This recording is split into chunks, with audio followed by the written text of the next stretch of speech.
বেশিরভাগ সম্পর্কে বা পরিবারেই দেখেছি বাবাদের টাকা দেখে কিন্তু ফুপুদের ভালোবাসা পাওয়া যায়, তবে খালাদের ভালোবাসা একদম নিঃস্বার্থ হয়।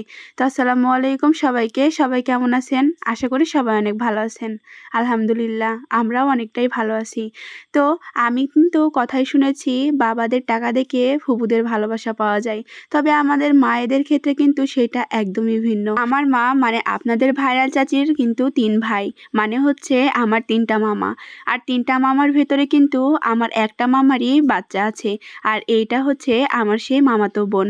তবে আমার মায়েরা তার ভাস্তিকে এত পরিমাণ ভালোবাসে সেটা কি বলবো। সেদিন আগের ভিডিও আপনাদের সাথে শেয়ার করছি, তখন কিন্তু আমি সুস্থ হয়েছিলাম আল্লাহর রহমতে।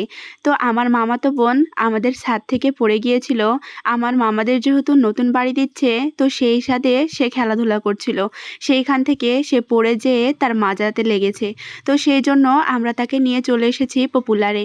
আমার নানির বাড়ির আমার মামা মামিরা তেমন একটা রাজশাহী শহরের মেডিকেল চেনে না, তো তাই জন্য আমি এবং আমার মা আমার বোনকে নিয়ে এসেছি মেডিকেলে। আমি যেহেতু ছোট থেকে মামার বাড়িতেই বড় হয়েছি, আর আমার বোনকে ছোটবেলা থেকেই আমি কোলে পিঠে নিয়ে বড় করেছি, তাই জন্য তার প্রতি আমার একটা আলাদা ভালোবাসা আছে, একদম নিজের বোনের মতো।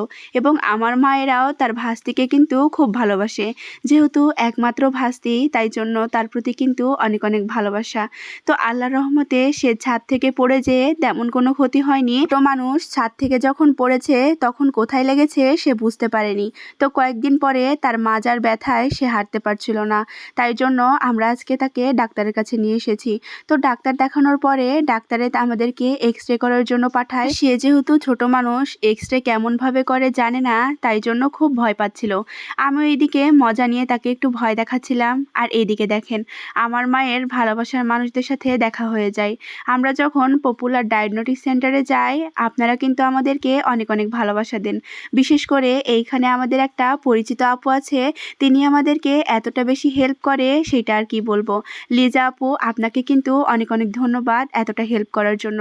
তো এক্স রে করার জন্য আমরা চলে আসি। এখানে আখি তো অনেক বেশি ভয় পাচ্ছিল, আর আমার মা তাকে বোঝাচ্ছিল যে বাবা কিছুই হবে না, শুধু মেশিন দিয়ে তোমার মাজাটা পরীক্ষা করে দেখবে। এক্স রে করা শেষ, আমরা রিপোর্টের জন্য অপেক্ষা করছিলাম। তো রিপোর্ট আনতে যেয়ে সেইখানেও আমাদের একটা ভাইয়ার সাথে দেখা হয়ে যায়, উনিও আমাদের ভিডিও দেখে, তো উনিও রিপোর্ট নিতে অনেক বেশি হেল্প করেছে। তো ডাক্তার দেখানোর পরে আমার বোনের মাজার হাড়টা ফেটে গেছে, 1 মাস রেস্ট দিয়েছে। তো সবাই তার জন্য দোয়া করবেন, সে যেন খুব তাড়াতাড়ি সুস্থ হয়ে যায়। সারাদিন যেহেতু আমরা না খেয়েছিলাম, তাই জন্য আমরা চলে যাই নিরিবিলি বিরিয়ানি হাউসে। এইখানকার খাবারগুলো কিন্তু আমার পার্সোনালি খুব ভালো লাগে। আজকের ভিডিও পর্যন্তই। আল্লাহ হাফেজ সবাইকে।